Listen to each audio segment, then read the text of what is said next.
So even before you put on your shoes, the fact that you are successfully placing the habit in this case, phase 1 of the day, and that afterwards I'm going to feel a particular set of positive benefits, elevated mood, etc. I like being hungry, and typically after exercise, I'm hungry. So I like being hungry because I like eating. And so there's a whole set of things that link up with one another. So I'm not just thinking about habit execution as this isolated little set of events or this little time bin, but rather I'm drawing a larger envelope around it and starting to positively associate dopamine reward with that larger envelope. And for those of you that are thinking, well, this is just a psychological trick, this is sort of like lying to yourself. It's not, because you're not actually contradicting the fact that some of this is unpleasant.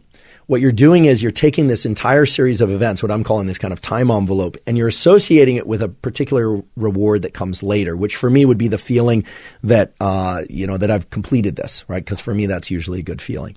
So reward prediction error is beautiful, not just because it's a sort of math of anticipation and reward, or a math of anticipation and disappointment.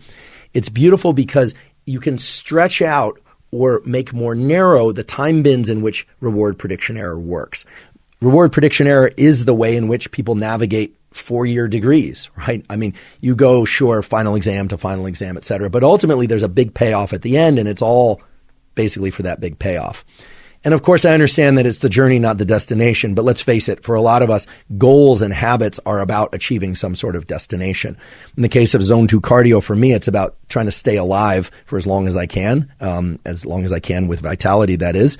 And it's also the fact that if I'm doing that, I get to eat the foods that I like.